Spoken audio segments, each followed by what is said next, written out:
Hello, hello, hello, everyone. Thanks for coming back. This is Gerry E Potter with the ATS Business University for another installment of our 12 Days of Christmas celebration. There was a very famous holiday poem that many think had everything to do with how Santa Claus is portrayed these days. Clement Clark Moore wrote this poem in 1822. He wrote it for his own children.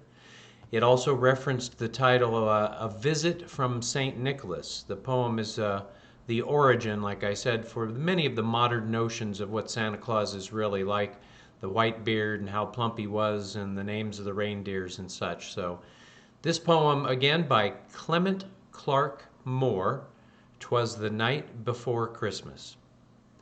'Twas the night before Christmas when all through the house not a creature was stirring, not even a mouse. The stockings were hung by the chimney with care, in hopes that St. Nicholas soon would be there. The children were nestled all snug in their beds, while visions of sugar plums danced in their heads. And Mamma in her kerchief, and I in my cap, had just settled our brains for a long winter's nap. When out on the lawn there arose such a clatter, I sprang from my bed to see what was the matter. Away to the window I flew like a flash, tore open the shutters and threw up the sash.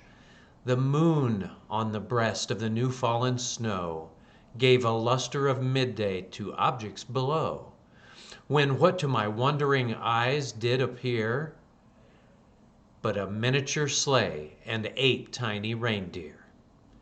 With a little old driver so lively and quick, I knew in a moment he must be Saint Nick. More rapid than eagles his courses they came, and he whistled and shouted and called them by name. Now Dasher, now Dancer, now Prancer and Vixen. O Comet, on Cupid, on Donner and Blitzen. To the top of the porch, to the top of the wall. Now dash away, dash away, dash away all. As leaves that before the wild hurricane fly, when they meet with an obstacle mount to the sky. So up to the housetop the coursers they flew, with a sleigh full of toys and St. Nicholas too. And then in a twinkling I heard on the roof the prancing and pawing of each little hoof. As I drew in my head and was turning around, down the chimney St. Nicholas came with a bound. He was dressed all in fur from his head to his toe, and his clothes were all tarnished with ashes and soot. A bundle of toys he had flung on his back, and he looked like a peddler just opening his pack. His eyes how they twinkled, his dimples how merry, his cheeks were like roses, his nose like a cherry. His droll little mouth was drawn up like a bow, and the beard on his chin was as white as the snow. The stump of a pipe he held tight in his teeth, and the smoke it encircled his head like a wreath. He had a broad face and a little round belly that shook when he laughed like a bowl full of jelly.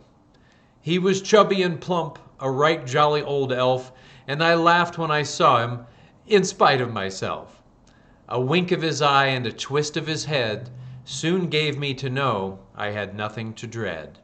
He spoke not a word, but went straight to his work, and filled all the stockings, then turned with a jerk, and laying his finger aside of his nose, and giving a nod, up the chimney he rose. He sprang to his sleigh, to his team gave a whistle, and away they flew like the down of a thistle.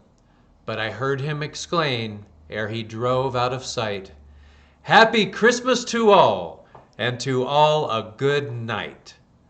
Well, I hope you remembered that one. That's one of my favorites. "'Twas the Night Before Christmas." Clement Clark Moore. Thanks again. Join me again tomorrow. We'll have another installment of our 12 Days of Christmas commemorative. This is Gerry E. Potter, and reminding you, like Antonio T. Smith always says, you can plant better, you can dominate. Come dominate with us this Christmas season. Merry Christmas, everybody. Merry Christmas.